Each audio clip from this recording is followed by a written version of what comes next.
मन भारतीय रखोगे तो समझ में आ जाएगा, मन अगर इटली का है तो कभी समझ में नहीं आएगा। हमने व्यक्ति की जगह देश को रखा है। मॉब लिंचिंग घृणित अपराध है और उसको हम नए कानून में फांसी की सजा का प्रावधान कर इंक्लूड कर रहे हैं। तो कहते थे कि हम नहीं समझते हैं। मैंने कहा कि अगर मन खुला रखोगे और मन भारतीय रखोगे तो समझ में आ जाएगा, मन अगर इटली का है तो कभी समझ में नहीं आएगा। मान्यवर, मन का सवाल होता है, भाषा का सवाल नहीं होता है। मन अगर यहाँ का है तो तुरंत समझ में आ जाता है, मन अगर यहाँ का नहीं है तो कभी समझ में नहीं आएगा। मान्यवर, इसमें बहुत सारी चीजों पर हमने थ्रस्ट दिया है। आतंकवाद की व्याख्या अब तक किसी भी क्रिमिनल जस्टिस सिस्टम के कानून में नहीं थी।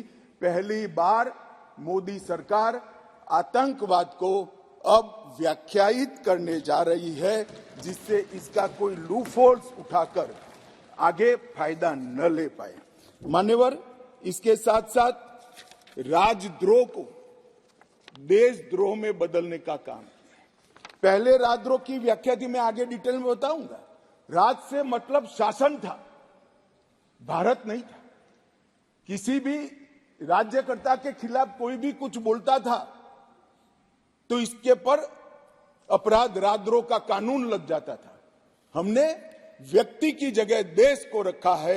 व्यक्ति की टीका ये लोकतंत्र का सबसे अच्छा लक्षण है और देश को नुकसान करने वाले को कभी बख्शना नहीं चाहिए। ये दृढ़ता भी इसमें है।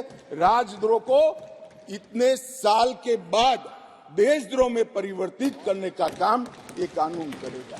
मान्यवर, कानून में आज इस सदन के सभी सभासदों को गारंटी देना चाहता हूं कि आने वाले 100 साल के टेक्निकल इनोवेशन जितने भी होंगे, इसकी कल्पना कर हमारी न्यायिक पद्धति को इससे सुसज्ज करने के लिए सारे प्रोविजन इसी कानून के अंदर कर दिए गए हैं और सारी टेक्नोलॉजी का उपयोग कर जल्दी न्याय बने, इसके लिए भी हम आगे बढ़ रहे हैं।